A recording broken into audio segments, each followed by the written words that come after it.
මහනුවර කොළඹ ප්‍රධාන මාර්ගයේ පහළ කඩුගන්නාව ගණිතන ප්‍රදේශයේ නිවසක් සහ හෝටලයක් මතට පස්කන්දක් කඩා වැටීමෙන් අද පෙරවරුවේ අනතුරක් සිදු වුණා.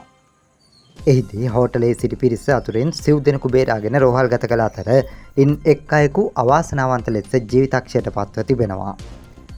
සුන්බුන් අතර සිරවි සිටින තවත් 5 දෙනෙකු පමණ සොයා මෙහෙයුම් ක්‍රියාත්මකයි.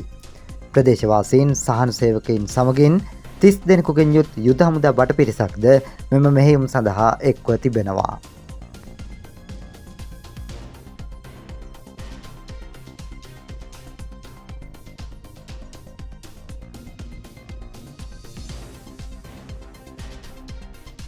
නිවුස් වන් ලංක ප්‍රවෘත්ති දැන් ඔබට වඩාත් සමීප වෙමින් TikTok, Facebook සහ WhatsApp වෙතින් ඔබ හමුවට. රට තොට පුවත් දැන් ඇසරු සැනින් ඔබ වෙත. News One Lanka today. True is soon.